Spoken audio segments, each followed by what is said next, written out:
There. Okay, so just again, take two. Okay. You're good. Hello and welcome. Pause. I'm being told to pause. You're going to confirm that there's audio? Oh wow, there's already people showing up from here. I can see it. Moon shirts. Hello and welcome to this live panel on space exploration, brought to you from the All-Star Star Party here in Indian Wells, California. Can we have a woo? Woo! We are here thanks to the good folks at astrotours.co who invite you to travel the world with astronomers, scientists, and science communicators so that you can see the world while learning. We are coming to you live on CosmoQuest X here on twitch.tv. If you're watching this on YouTube later, I'm lying to you right now. If you're in the audience at CosmoQuest X, and we can integrate in your questions. If you are watching live in the room, remember to yell your questions, or I will be repeating them so everyone can hear. Now, we were expecting to have the ever so wonderful Paul Matt Sutter here, but his travels were delaying him. So we are going to make shit up as we go. And just like Paul. and this is going to be a conversation on future space exploration. Since spacecraft are dead to me until they have launched, I figured I might as well moderate. Now with me are a band of enthusiasts and readers and learners and experts who are here to communicate to all of you the opinions they have, because spacecraft aren't dead to them until launch. With me, starting at the left, is Dustin from Oceanside Photo and Telescope, optcorp.com, John Michael Godier from a similarly named YouTube channel, Skylias Cares on social media, and here on twitch.tv, my co-host of Astronomy Cast, Fraser, Cain. Find him on YouTube and all over the internet as Universe Today. So, as a starting volley, I'm going to ask you, will civilization live long enough to leave our solar system? Pick a person. Fraser. I am generally very optimistic about humanity's chances for almost anything.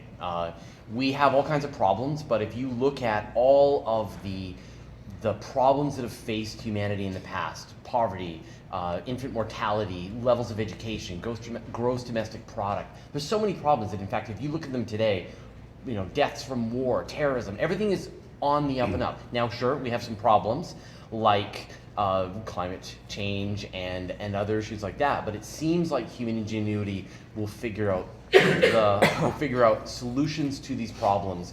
So I think we'll make it. I do. And I don't think I would be able to do this job if I was super pessimistic about what our chances were, because I'd be like, that's really cool, and it's never going to work, and we're all going to die. So yeah, no, I'm pretty optimistic about it. Skylias? I was about to say, that's my channel right there. I'm usually the one that's like, we're all going to die, we're doomed. No, I think. So let's define we. Well, I am biased. I don't think humanity is going to leave our solar system while our generation is still alive. I think we're going to be lucky to get to Mars and have more than visitors there. But so let's control it to humans, but not necessarily our generation. We're not talking space whales. No. Yeah. I know. See, this is what I do. I actually just tear this apart. But I would say robots, if we did expand that to that, absolutely. So our AI overlords will do it. Absolutely. Right. But I think we are, all those things that you mentioned, I think those are our limitations. With what we're working with, who we're working with, what we have right now in the cards, I wouldn't put any bets. I wouldn't go to Vegas on it. I am there with you. Now, do we have any hope from the end of the table? Sure. I've learned that sometimes being pessimistic doesn't work. And if you would have told me in the year 2000 that someone would be landing rocket stages and building heavy lift launchers and intending to found a moon colony or a Mars colony, and a moon colony if you pick the other billionaire, I would have said you're crazy. I would have said this is never going to happen within my lifetime, because the attitude at the time was a period of stagnation where NASA didn't seem to really be doing much of anything outside of robotic solar system exploration, which they do very well. But as far as doing things with people, so I say leave the door open for wild cards to come in.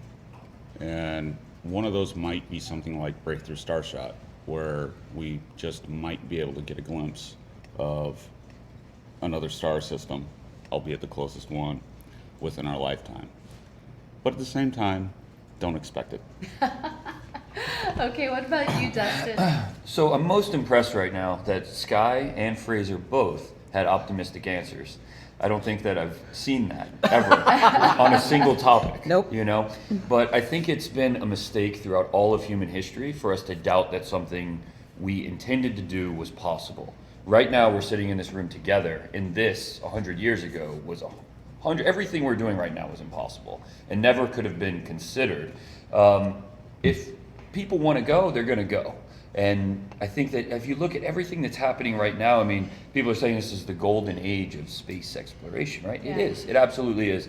And everything that people like Elon are doing, impossible. Even 20 years ago, the thought was just laughable.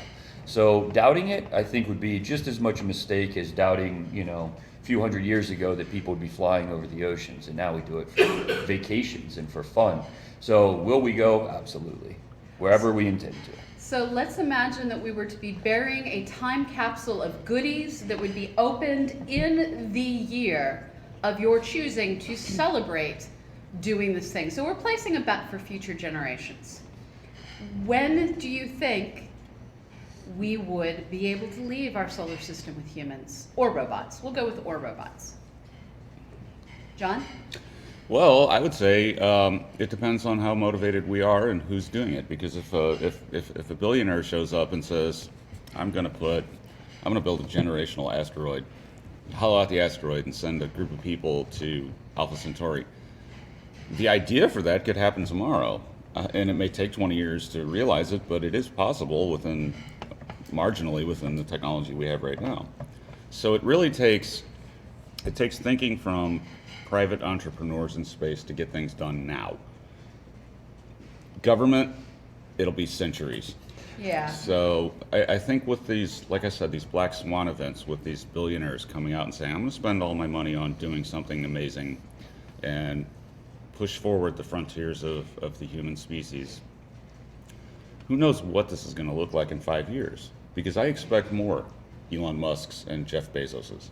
I expect this in all areas of technology. I'm waiting for one to pop up in fusion if it doesn't exist already, and all of a sudden fusion energy becomes a reality in 5 years when everyone thought it would always be 20 years away.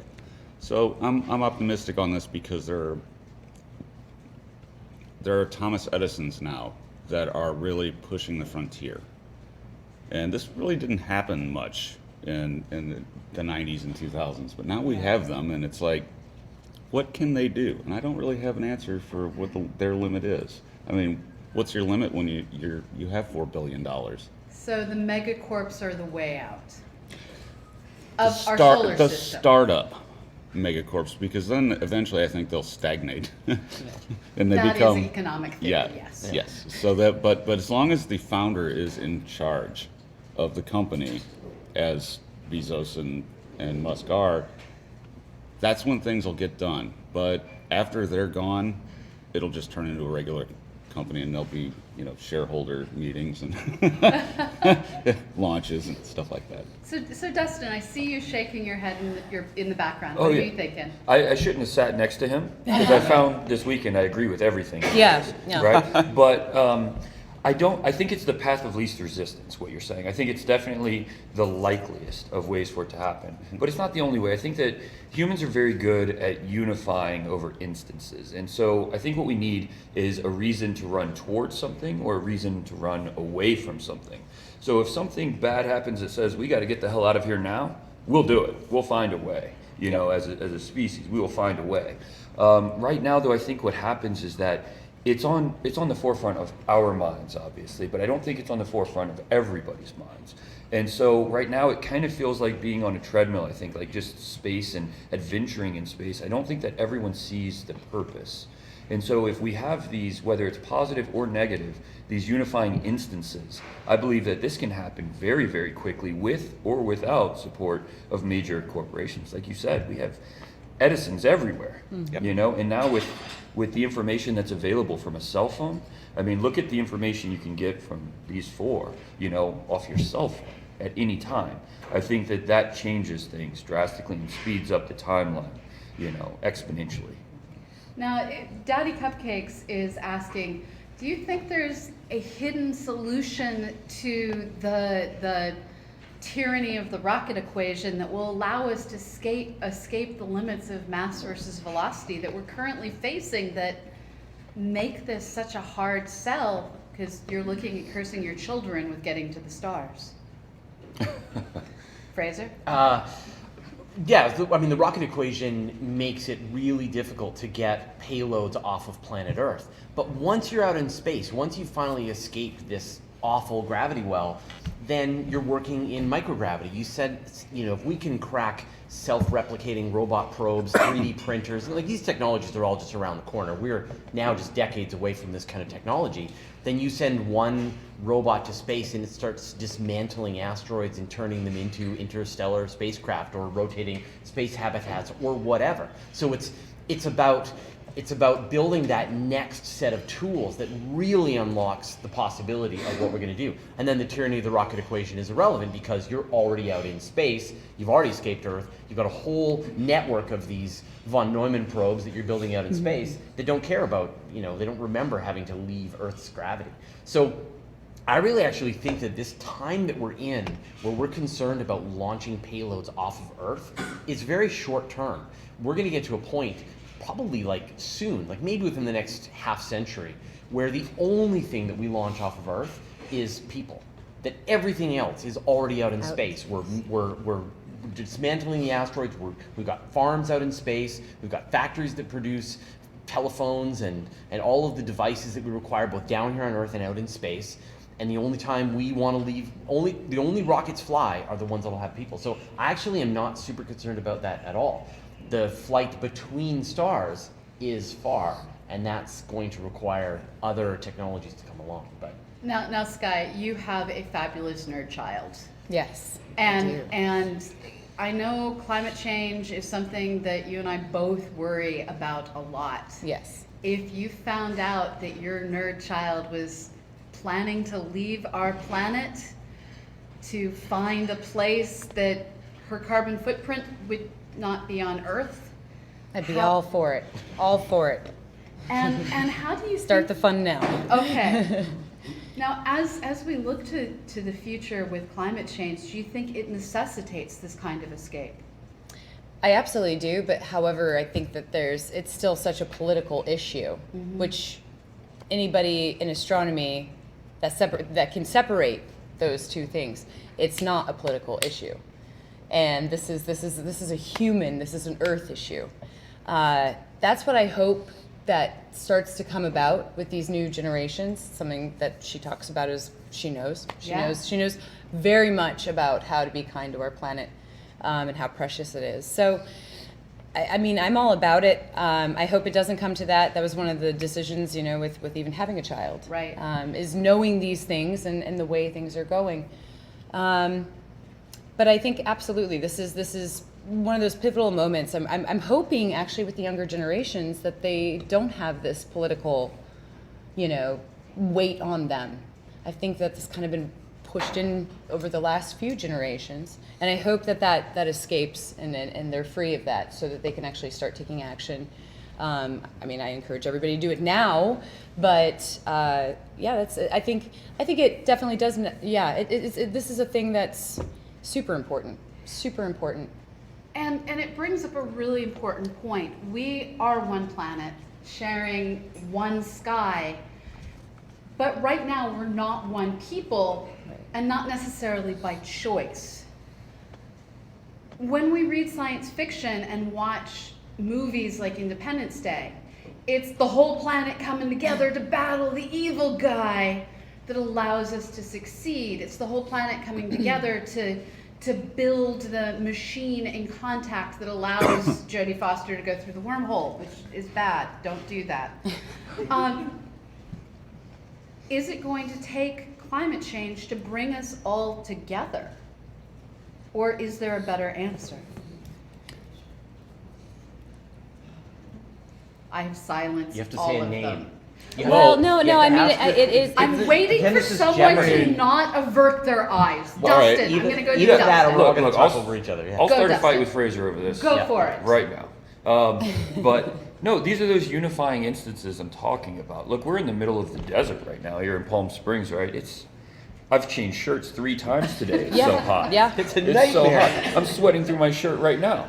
But yeah, so I start thinking about climate change a little more when I'm out here and it's 195 degrees. Yeah.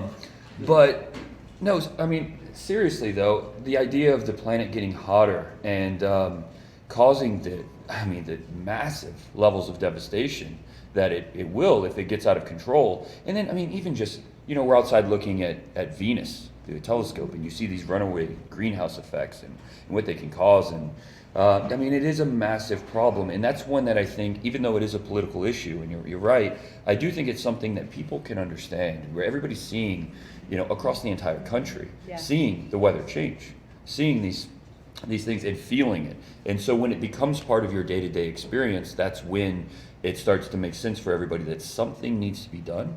And then it's a lot easier to make these directional decisions, like, looking at the bigger pictures that we're talking about. I think there has to be these stepping stones that do exist in the day-to-day experience, and climate change is one. So I think that, yeah, it's not the one we want, but it is something that can unify people, absolutely.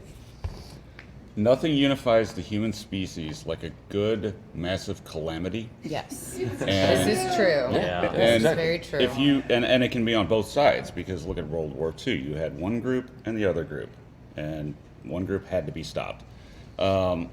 When it becomes increasingly evident that you can't keep pumping the atmosphere full of carbon dioxide, that's when people will begin to motivate. The question is it too late? Right.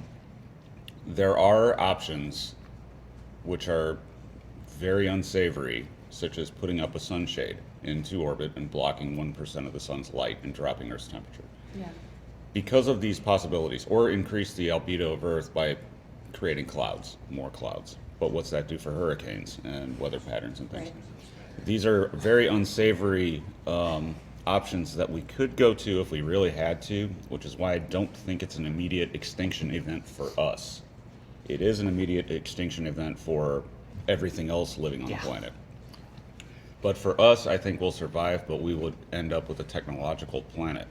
And we need to ask ourselves, do we want to let it go that far?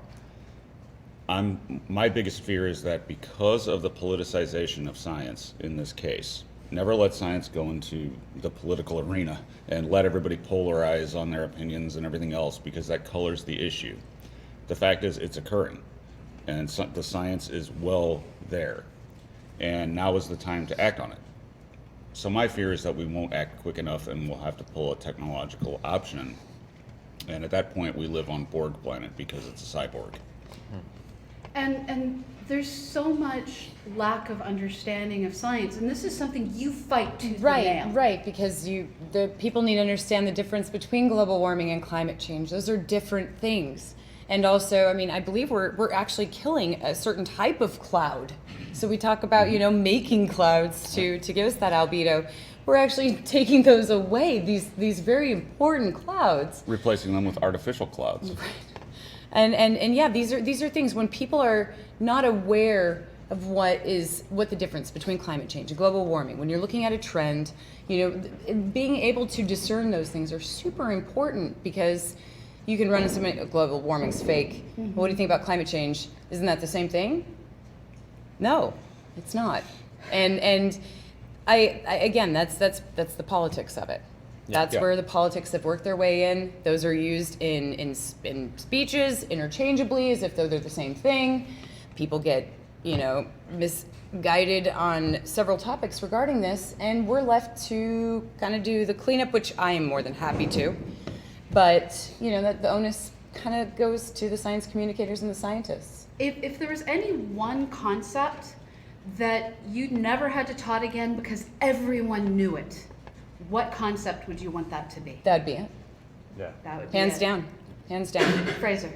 Yeah, no, I absolutely agree. But I mean, I guess if there's one concept, it would be like the scientific method, right? So if you want to use like something a That's a general way, technique. right, exactly. So if I wanted to teach, but I mean, it comes up all the time, right?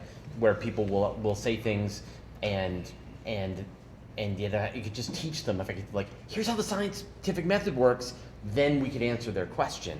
And I wish that more people would be able to approach the world with that tool. And you're right, it's a technique, but it's just this powerful tool that allows you to deal with a lot of nonsense that comes your way. One of the problems that we often deal with is the artificial barriers that are put up with advancement. One of the things that we do here at CosmoQuest X is we co-stream the launches, landings, and special events of the world space agencies. JAXA, ESA, the Chinese, Roscosmos. There is launch after launch, week after week, with rocket after rocket going into space.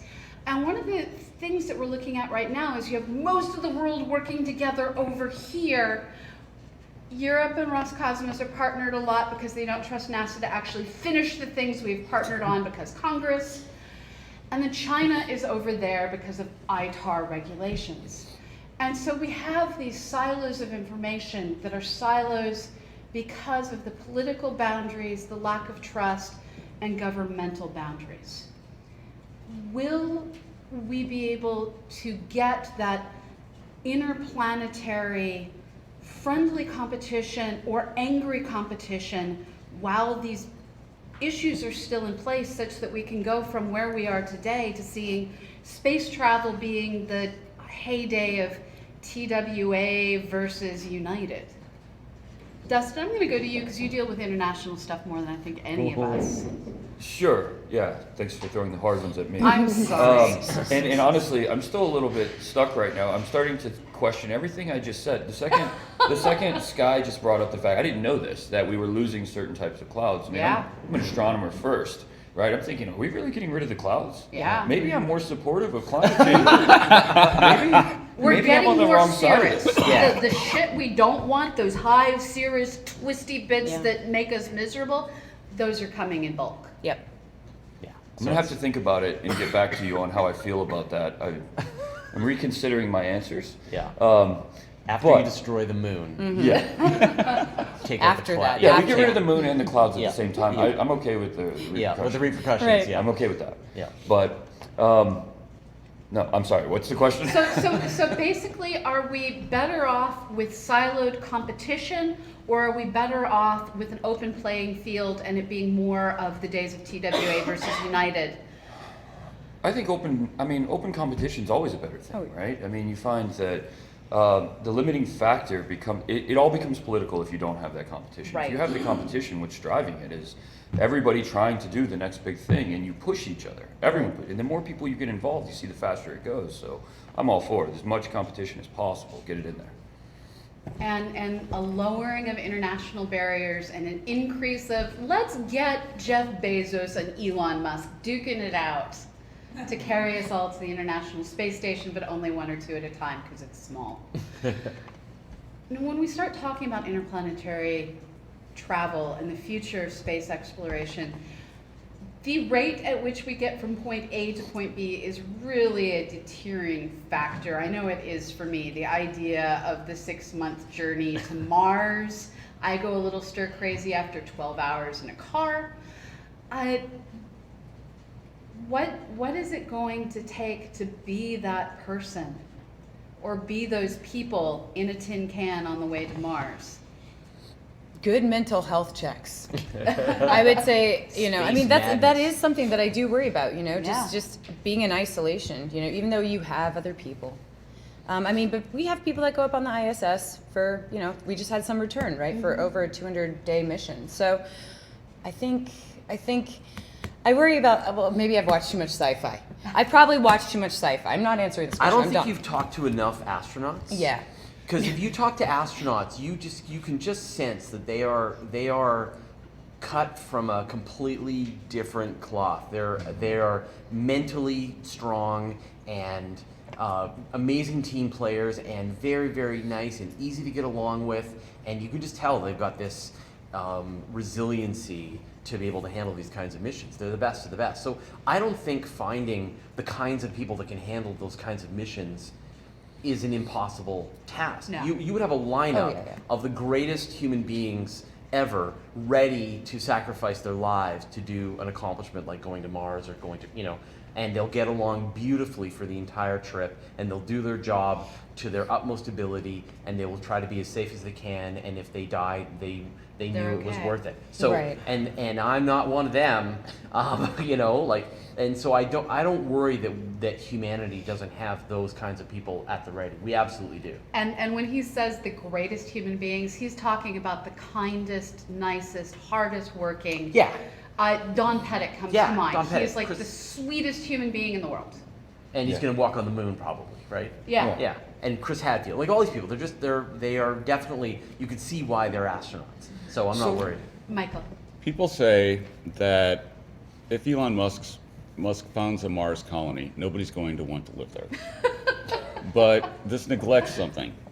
Mount Everest is covered right now in over 300 human corpses. Yes.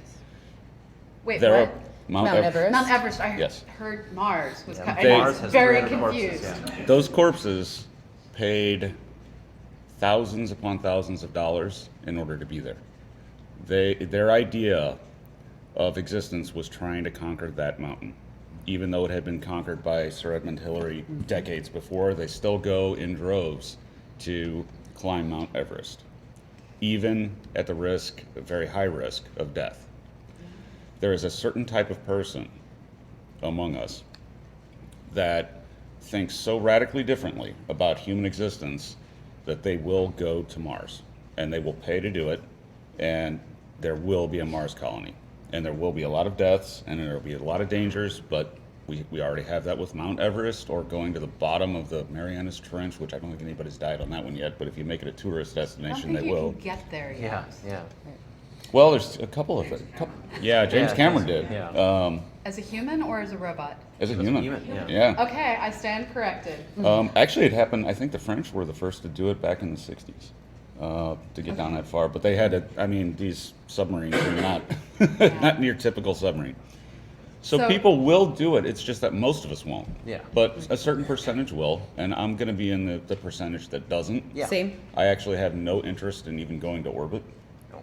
Everything I can see space already, and that's good enough for me. If you were guaranteed that it was safe and it was relatively quick and then you could come home again, and maybe some nice photos that you took while you're up there, then would you do it? Depends A on. week trip to the moon and then come home. It depends on the reviews that it gets Yeah. on the internet. Yeah. If Right. the food is Yelp. okay. Yeah. What Right. did, What does it what say did, on Yelp? Yeah, what Yeah. did Elon Musk's grandmother think of the trip? Yeah. And then That's if what I she would wanna liked know, it, yeah. And then you'll go. I'd be after. particularly interested in the food and the availability, what's in the mini bar in the spacecraft. and Yeah. it would I've come heard down the to food's that. not great. Yeah, but Yeah. see, that's where I was actually more going with my question is when we start actually putting other people, not just astronauts, because they are well trained, and that was my point. We already have people up in the ISS. What about when we start bringing in people that have not had this kind of isolation, that have not been on, any kind of 200 or even 150 days or even 100 days out in space with the same humans every day? And this is an important question that we talked about with Juliana, whose last name I will not mispronounce, in a special event last week here on CosmoQuest X. You can go back and watch that video on YouTube. She is actually a mountaineer and a glacier scientist, and she talks about how because Everest has now become the place of the rich, it is being devastated by the pollutants, the plastics, and a lot of those dead bodies died because the people didn't have the right training, not because of the amazing storms that whip in and take out even the most experienced climbers. So we need to take all these things into play. But before we continue doing that, I want to do a quick station identification for those of you who arrived late in the room or late on the internet.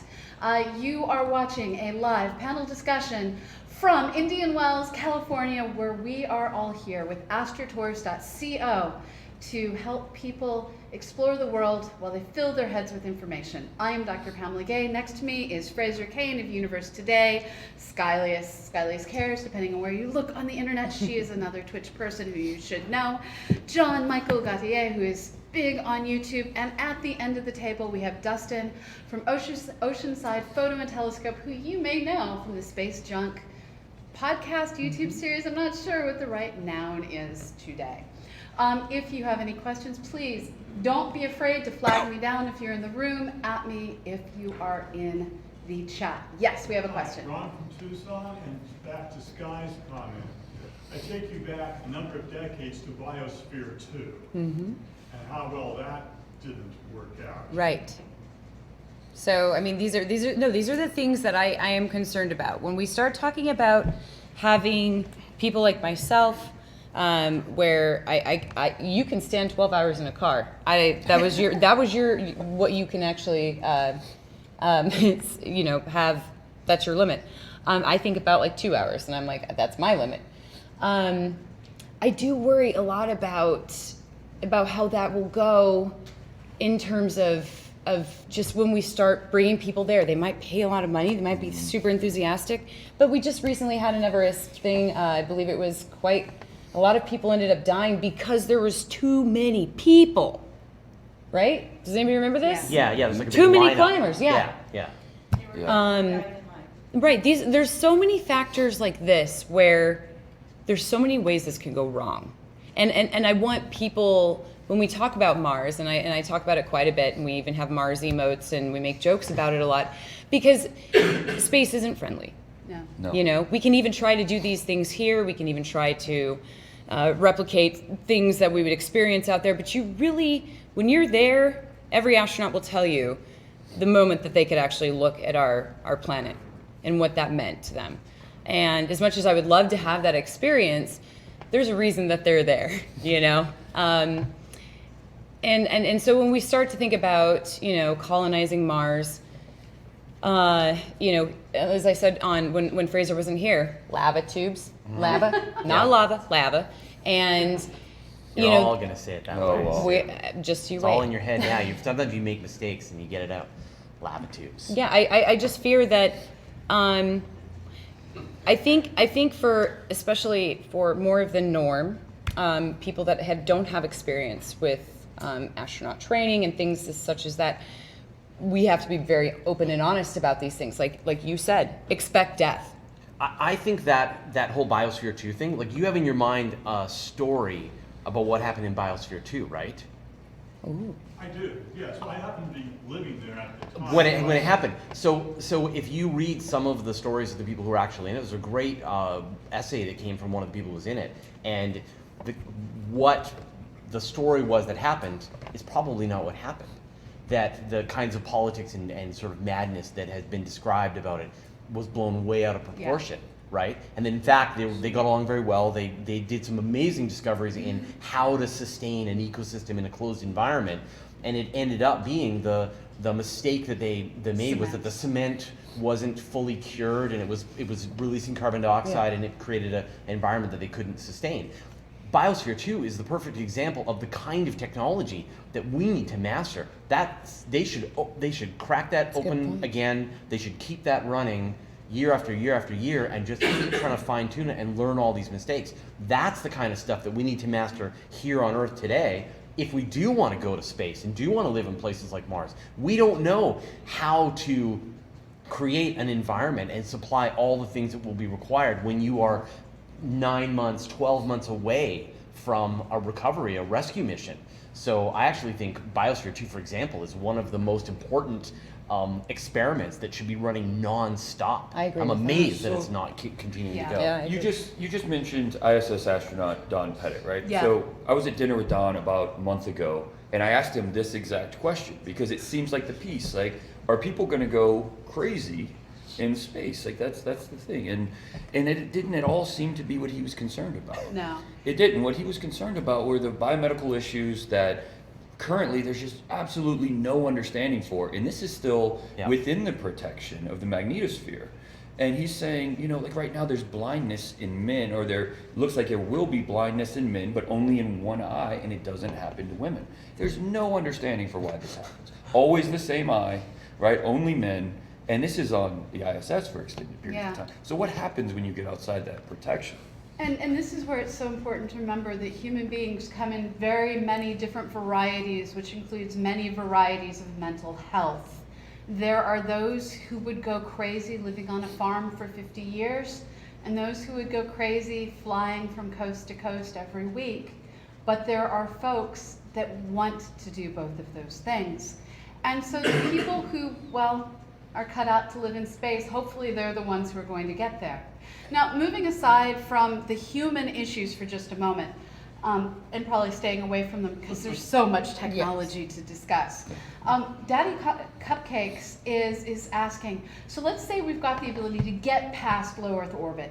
Would the moon be able to sustain propellant production to help get us to Mars? And then, if I recall correctly, Sky has mentioned the dirt on Mars can make propellant. Would that be good for building a stepping stone to go away from Mars? Fraser. Yeah, the moon's okay. The moon's another stupid gravity well. Like gravity wells suck. So to go away from the Earth's gravity well, you have to go like 8 kilometers per second to get off. That's an enormous amount of energy, right? If you want to take a kilogram of steel, I don't know what that costs on the open market, $20. You put it on a rocket and you send it to space. Now you're paying $10,000 plus $20 for every kilogram of steel you want to take to space. The moon, the escape velocity is say a kilometer and a half per second, 1.5 kilometers per second. That's still fast. That's stupid fast. Faster than the fastest bullet we can fire on Earth to get off of that place. So yes, you could. It's easier to take stuff off of the moon than it is to take it off of the Earth. And there are some resources that you can get. I mean, you can grind up the regolith, and you're going to get oxygen and aluminum and titanium and that kind of stuff. And if you go to the permanently shadowed craters at the poles of the moon, you're going to be able to get water. But even better is going to be the asteroids, because the asteroids, there is no escape velocity really to get off of these things. You could jump off of an asteroid. And that's where the real resource is going to come from for us to be able to have these factories in space. And you should all be marking rocks on bennu.cosmoquest.org. Yeah. This asteroid is for you. Yeah. Now, Sky, talk to us about Mars if you can. Oh, well, but see, my views on Mars are sad. But I think so. I mean, We don't have Twitch there yet. Of course your views are sad on Mars. I think it is a very, very desolate planet. I think it is one of our best options. I mean, compared to, say, Venus, right? We've talked about, living in the upper clouds of Venus, and dodging all that sulfuric acid that would melt your skin and high pressures. But, you go to Mars and you're not as protected remotely. The atmosphere is very, very thin. From what we understand, no magnetosphere. If you like catching carbon dioxide snowflakes on your tongue, that's usually what we say. If that's your idea of Christmas, then sure. But then your tongue would explode in the, free solid swell in the lack of air pressure. Granted that you can actually take any kind of breathing you wouldn't, your breath would be taken away, like the song, right? Yeah. Take my breath away, that would happen.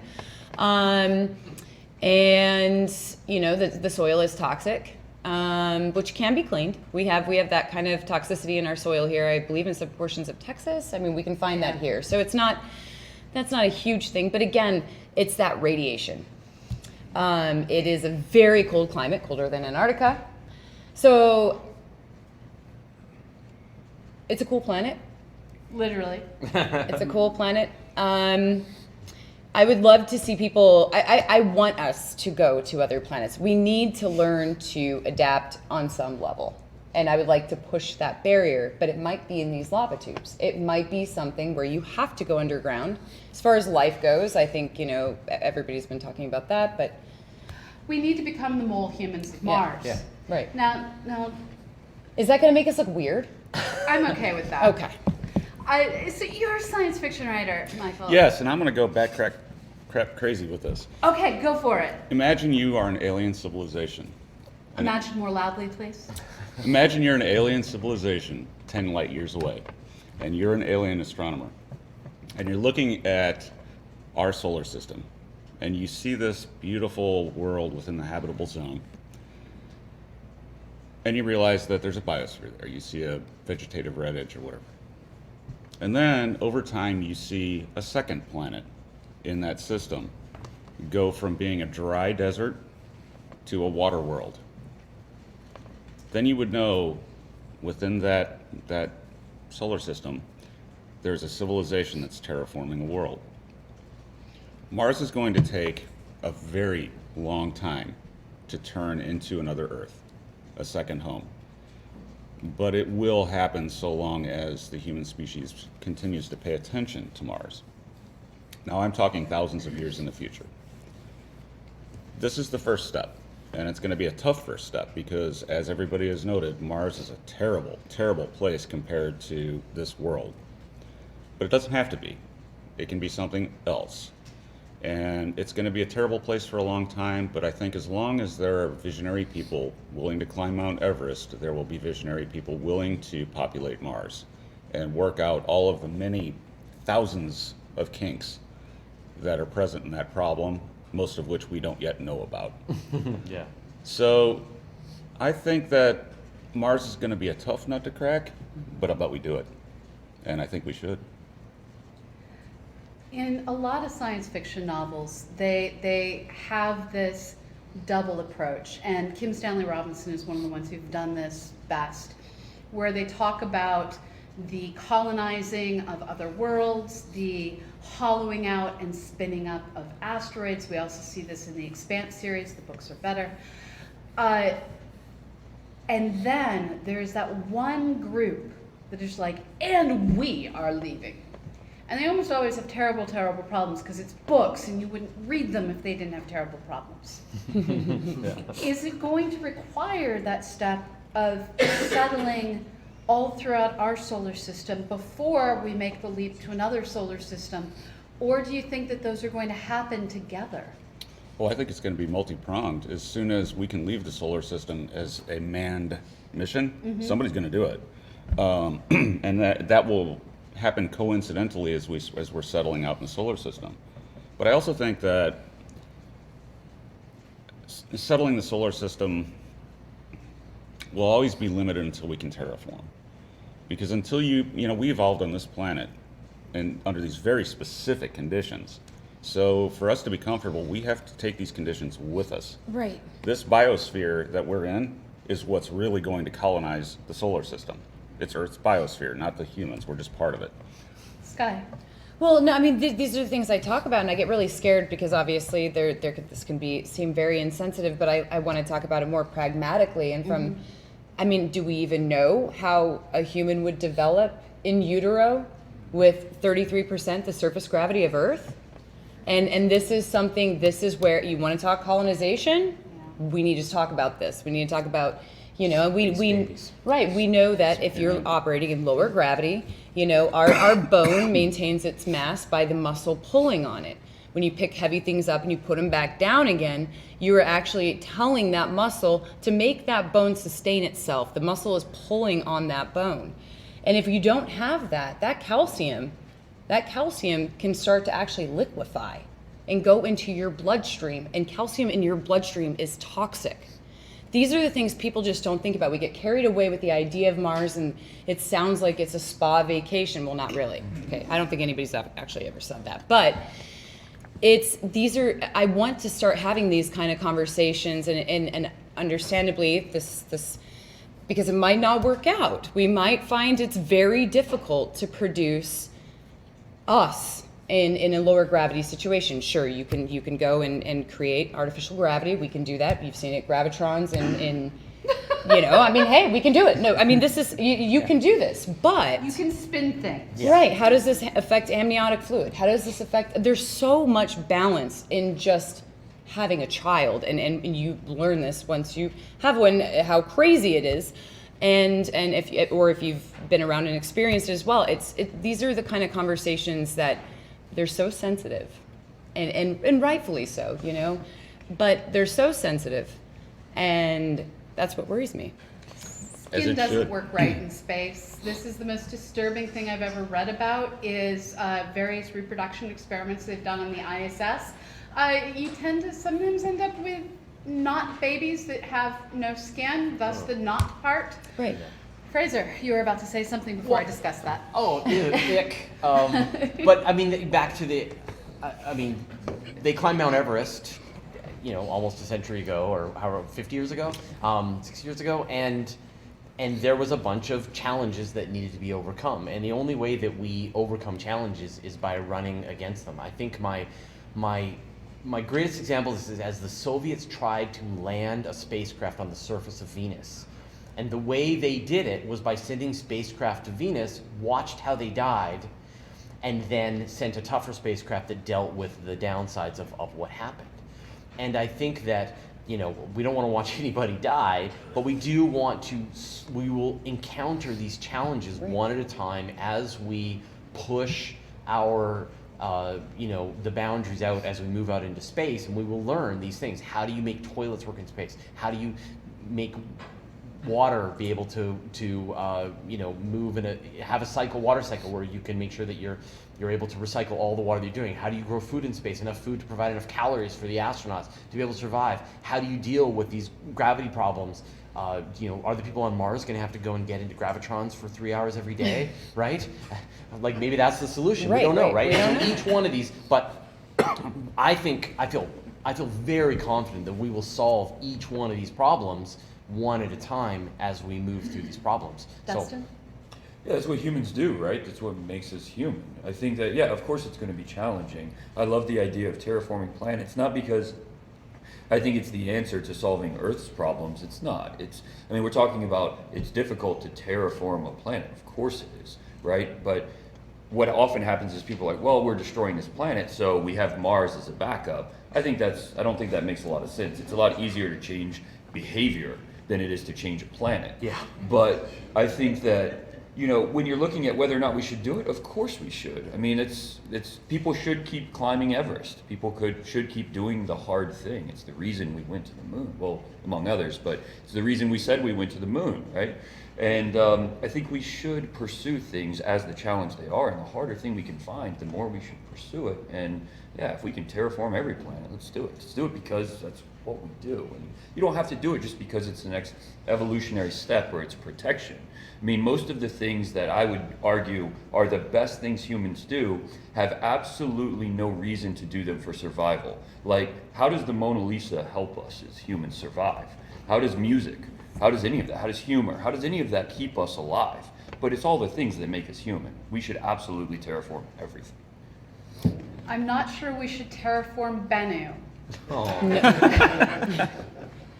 No, we're But- going to grind it up. And Yeah. But you Yeah. should map it. You should help should map map it. Well, we can terraform it after we've mapped it. Yeah. So we'll do that in late July. We're going to end on that fabulous and uplifting note. But before we go away, I'm going to let each of these wonderful people tell you where you can learn more about everything they do. And Dustin, I've been calling you Dustin at OPT Corp because I have no idea if you used your last name, but we've just confirmed via the Instagrams. You are Dustin Gibson on the internet. That's fair, yeah. So, where all can people learn more about you, including on Instagram? Sure. Instagram, I'm Gibson Pics. It's where I post all my astrophotography. OPT is optcorp.com. And that's also where you find the Space Junk podcast, who everybody here, except for you, John, who will be there soon, has been on. And and that's where we talk about these sort of things. Go. I am science fiction author and futurist John Michael Godier. You can find me on YouTube, and my books are on Amazon, and you just simply put in my last name, Godier. Sky. And you can find me on twitch.tv with Skylias. So Skylias. All of my social media stuff is there on that part too. So I'm not going to go through all of it, but it's all there. You'll find it. I'm on Twitch. And you can follow everything I do over on universetoday.com, and of course on the podcast, Astronomy Cast, that I do with Pamela here. And we are going to be doing that in just 5 minutes over on YouTube. Look for Astronomy Cast and click on over. I am Dr. Pamela Gay. I have been your moderator for today right here on CosmoQuest X at the All-Stars Star Party in Indian Wells, California. Can I get a woo? We are here thanks to the good folks at astrotours.co who provide you opportunities to see the world a little bit more scientifically. And I mean literally travel around and see the world. So thank you so much for everyone in the room. Thank you so much to everyone out there. And we will see you later, wherever you are in the world. Have a fabulous morning, evening, or afternoon, and I'll see you on the other side. Bye-bye. And now I awkwardly switch screens and look for the credits.